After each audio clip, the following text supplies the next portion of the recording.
अस्सलामुअलैकुम। मैं हूँ रिजवान ख़ान, ज़िला परिषद उर्दू स्कूल रूईखेड़ा तालुका मुक्ताई नगर से। बच्चों, अभी आपके सामने कुछ तस्वीर यहाँ आने वाली हैं और आपको बताना है उनमें से कौन सी चीज़ें हवा में उड़ती हैं और कौन सी चीज़ें नहीं। तो चलिए बताइए, क्या ये क्या चीज़ें हैं? क्या ये हवा में उड़ती है?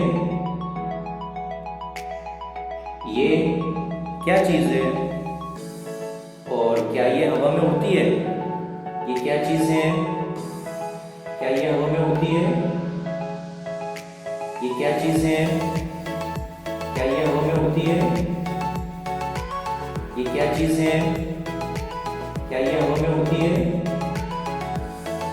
जी शाबाश, ये है पतंग। तो आज हम पढ़ने वाले हैं हमारी प्यारी नज़्म मेरी पतंग। तो चलिए शुरू करते हैं।